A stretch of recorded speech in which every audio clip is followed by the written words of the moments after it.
মরণব্যাধি ক্যান্সারের টিকা তৈরি করে ফেলেছেন রাশিয়ার বিজ্ঞানীরা। শিগগিরই রোগীদের মধ্যে টিকাটি বিনামূল্যে বিতরণ করা হবে। সম্প্রতি দেশটির সংবাদ মাধ্যম রেডিও রুশিয়াকে এমনটাই জানিয়েছে রাশিয়ার স্বাস্থ্য মন্ত্রণালয়। রাশিয়ার স্বাস্থ্য মন্ত্রণালয়ের এক জ্যেষ্ঠ কর্মকর্তা জানান, নতুন এই টিকাটি প্রস্তুতে সর্বাধুনিক মেসেঞ্জার আরএনএ বা এমআরএনএ প্রযুক্তি অনুসরণ করা হয়েছে। এ প্রযুক্তিতে টিকা প্রস্তুতের মূল উপকরণ হিসেবে ব্যবহার করা হয় বিশেষভাবে শক্তিশালী তরল প্রোটিনকে। টিকার মাধ্যমে এই প্রোটিন মানবদেহে প্রবেশের পর ক্যান্সার সৃষ্টির জন্য দায়ী কোষগুলোকে ধ্বংসের জন্য রোগ প্রতিরোধ ব্যবস্থাকে প্রশিক্ষিত করে তুলবে।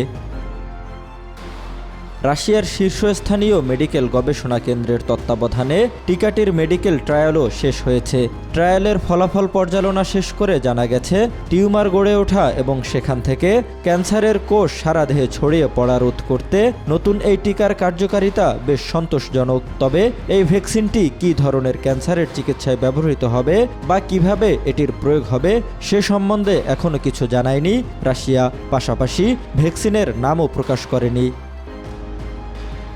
এর আগে করোনা মহামারীর সময়ও সেই রোগের টিকা প্রস্তুত করে তাক লাগিয়ে দিয়েছিল রাশিয়া। 2020 সালের আগস্টে বাজারে আসা স্পুটনিক নামের সেই টিকাটি ছিল করোনার প্রথম টিকা। বিশ্বের অন্তত 150টি দেশে মহামারী প্রতিরোধে ব্যবহার করা হয়েছিল সেই টিকা। বর্তমানে রাশিয়া ছাড়াও অনেক দেশ এবং সংস্থা ক্যান্সারের টিকা নিয়ে কাজ করছে।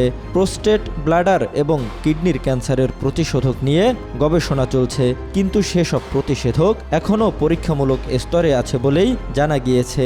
ফলে ক্যান্সার প্রতিরোধে রাশিয়ার এই আবিষ্কারকে চিকিৎসা বিজ্ঞানের যুগান্তকারী অধ্যায় হিসেবেই দেখছেন সংশ্লিষ্টরা। জহিরুল ইসলাম, আজকাল।